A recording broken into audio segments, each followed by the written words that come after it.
جس شخص نے اللہ کے رسول کی اطاعت کی گویا کہ اس نے اللہ کی اطاعت و فرمانبرداری کی، اور جس شخص نے اللہ کے رسول کی اطاعت سے منہ پھیرا تو آپ ان کے اوپر نگراں بنا کر نہیں بھیجے گئے ہیں۔ اس آیت کریمہ سے اللہ تعالیٰ نے یہ بیان کیا کہ اگر تم اللہ کے رسول کی اطاعت و فرمانبرداری کرو گے تو گویا کہ تم اللہ کی اطاعت و فرمانبرداری کرو گے۔ ومن تولیٰ سے ارشاد فرمایا کہ بعض مرتبہ جب اللہ کی اطاعت و فرمانبرداری سے کفار روگردانی کرتے تھے، اللہ کے رسول صلی اللہ علیہ وسلم کو تکلیف ہوتی تھی، تو اللہ نے کہا آپ تکلیف نہ اٹھائیے، آپ پریشانی میں مبتلا نہ ہوئیے، آپ کا کام اور آپ کا فرض ہے ان تک پیغام کو پہنچا دینا، آپ پیغام ان تک پہنچا دیجئے۔ اب ان کی نگرانی اور ان کے محافظ ہم ہیں، اب ہمارے اختیار میں ہے کہ ہم اس کو ہدایت دیں یا نہ دیں۔ اگر آپ کی وہ نافرمانی کرتا ہے تو آپ صرف ان کو پیغام پہنچاتے رہیے، ان کے لیے آپ زیادہ فکر مند ہو کر اپنے آپ کو ہلاکت میں مت ڈالیے۔ وَيَقُولُونَ طَاعَةً، اور مناسب کہتے ہیں آپ کے سامنے اطاعت کی باتیں، پر جب یہ لوگ آپ سے ہٹ جاتے ہیں، آپ کے پیچھے ہو جاتے ہیں تو آپ کی کہی ہوئی بات کے خلاف باتوں میں مشورہ، آپ کے خلاف مشورہ کرتے ہیں، اور وہ جو رات کو مشورہ کرتے ہیں اللہ اسے لکھ رہا ہے۔ فَأَعْرِضْ عَنْهُمْ، آپ اس کی فکر مت کیجیے اور آپ اللہ پر بھروسہ کیجیے، اللہ ہی آپ کی حمایت کے لیے کافی ہے۔ اس آیت کریمہ سے مفسرین یہ بیان کرتے ہیں کہ اس آیت کریمہ سے اللہ تعالیٰ نے ان لوگوں کی مذمت بیان کی ہے جو رسول اللہ صلی اللہ علیہ وسلم کے سامنے کہتے تھے کہ میں آپ کی اطاعت کرتا ہوں، آپ کی فرمانبرداری کو بجا لاتا ہوں، لیکن جب وہ لوگ آپ سے مڑ جاتے تھے، آپ کے سامنے سے ہٹ جاتے تھے تو آپ کے خلاف ہی پروپیگنڈا ان لوگوں کی مذمت بیان کی ہے کہ کہہ دیجئے کہ جب تم راتوں کو مشورہ کرتے ہو اور جن باتوں کی تم مشورہ کرتے ہو ان تمام باتوں کے اللہ تعالیٰ لکھ رہا ہے، اللہ یکتب، اللہ ان تمام باتوں کو لکھ رہا ہے۔ آپ فکر نہ کیجیے، آپ تکلیف ان لوگوں کی وجہ سے مت اٹھائیے، آپ اپنا کام کرتے رہیے، اللہ پر بھروسہ کرتے رہیے۔ اس سے یہ بات بھی ثابت ہوتا ہے کہ جب انسان کسی قوم کا پیشوا بنتا ہے، کسی قوم کا لیڈر بنتا ہے تو طرح طرح کی پریشانیاں آتی ہیں، طرح طرح سے مصیبتیں آتی ہیں، لوگ طرح طرح کی آپ کے خلاف باتیں کرتے ہیں۔ آپ اگر اللہ کے اور اللہ کے رسول کی اطاعت و فرمانبرداری اور ان کے احکام کے مطابق کام کر رہے ہیں، آپ ان کی پرواہ نہ کریں، آپ اپنا کام کرتے رہیں۔ ان تمام پیشواؤں کے لیے یہ آیت ان کے لیے ہے تاکہ وہ اللہ اور اللہ کی اطاعت و فرمانبرداری اور ان کے احکام کے مطابق اپنا کام کرتے رہیں، پیچھے کون کیا کر رہا ہے ان کے پیچھے نہ پڑیں، اور جو کام آپ کر رہے ہیں وہ صرف اللہ کے بھروسے پر کرتے رہیں، اس لیے کہ اللہ تعالیٰ آپ کا حامی اور مددگار ہوگا۔ افلا يتدبرون القرآن ولو كان من عند غير الله لوجدوا فيه اختلافا كثيرا۔ افلا يتدبرون القرآن، کیا لوگ قرآن کریم میں غور و فکر سے کام نہیں لیتے؟ اگر یہ اللہ کے علاوہ کی کتاب ہوتی تو اس میں بکثرت اختلاف پائی جاتی۔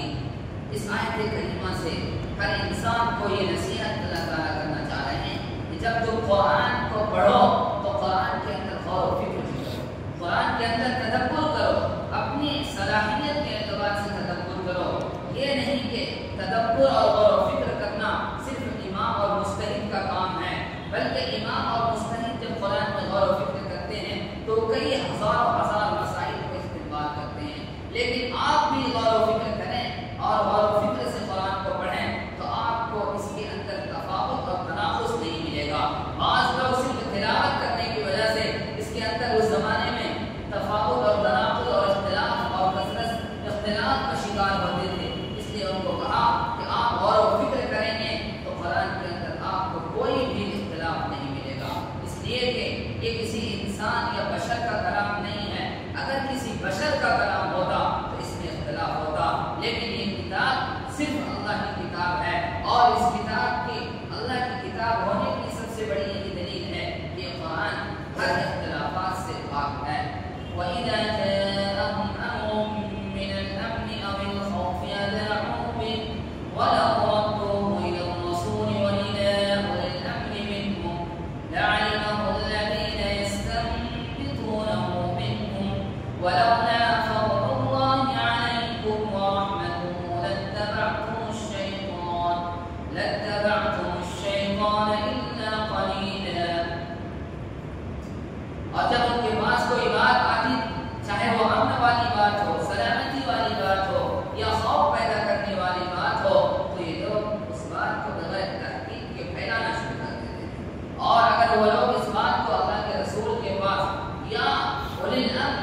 اگر تم پر اللہ کی رحمت اور اللہ کا فضل نہیں ہوتا تو تھوڑے سے لوگ کو چھوڑ کر سب کے سب شیطان کے پیچھے لگ جاتے۔ اس آیت کریمہ کی شان نزول مفسرین یہ بیان کرتے ہیں کہ ایک مرتبہ حضرت عمر رضی اللہ تعالی عنہ کے حوالے سے علامہ ابن کثیر نے بیان فرمایا ہے کہ حضرت عمر رضی اللہ تعالی عنہ کو یہ خبر ملی کہ رسول اللہ صلی اللہ علیہ وسلم نے اپنی بیویوں کو طلاق دے دیا۔ نعوذ باللہ، یہ افواہیں ہوئی اور جب حضرت عمر رضی اللہ تعالی عنہ کے کانوں میں یہ بات پہنچی تو اپنے گھر سے نکل کر مسجد کی طرف لوٹے تو دیکھا کہ مسجد میں بھی یہ جماعت اس بات پر گفتگو کر رہے تھے۔ تو حضرت عمر رضی اللہ تعالی عنہ نے سوچا کہ کیوں نہ چل کر حضور علیہ السلام سے جا کر اس بات کی تحقیق کی جائے۔ تو حضرت عمر رضی اللہ تعالی عنہ دوسرے سے گفتگو کرنے کے بجائے سیدھے رسول اللہ صلی اللہ علیہ وسلم کی خدمت میں حاضر ہوئے اور کہا کہ میں نے مسجد کے اندر بھی ایک جماعت کو اور دوسری جماعتوں کے ذریعے سے بھی یہ خبر سنی ہے کہ آپ نے اپنی بیویوں کو طلاق دے دی ہے۔ تو آپ علیہ السلام نے فرمایا یہ بات بالکل غلط ہے۔ حضرت عمر رضی اللہ تعالیٰ فوراً مسجد کے اندر تشریف لائے اور ان لوگوں کو کہا کہ جو باتیں تم کر رہے ہو یہ بات غلط ہے، تم بغیر تحقیق کے یہ بات کیوں کر رہے ہو؟ اگر تم کو اس طرح کی باتیں کرنی تھی تو پہلے تم اس بات کو رسول کے پاس لے آتے، رسول کے پاس لے آتے اور ان سے تحقیق کرتے، پھر ان کے بعد باتیں کرتے، لیکن بغیر تحقیق کے تم اس طرح کی باتیں پھیلا رہے ہو۔ اس لیے آپ علیہ السلام کی ایک حدیث بھی ہے کفا بالمرء کذبا ان یحدث بکل ما سمع، کہ انسان کے جھوٹا ہونے کے لیے صرف اتنا کافی ہو جاتا ہے کہ جو بھی بات دوسرے سے سنے اور اس کو بغیر تحقیق کے لوگوں سے بیان کرے۔ جب بھی کسی بات کوئی بات آپ تک پہنچے اور آپ کو اس میں وہ بات آپ کو مشکوک لگے تو آپ اس کی تحقیق کریں، تحقیق کرنے کے بعد اس بات کو پھیلائیں۔ تو اس آیت کریمہ کا شان نزول یہی تھا، جو غلط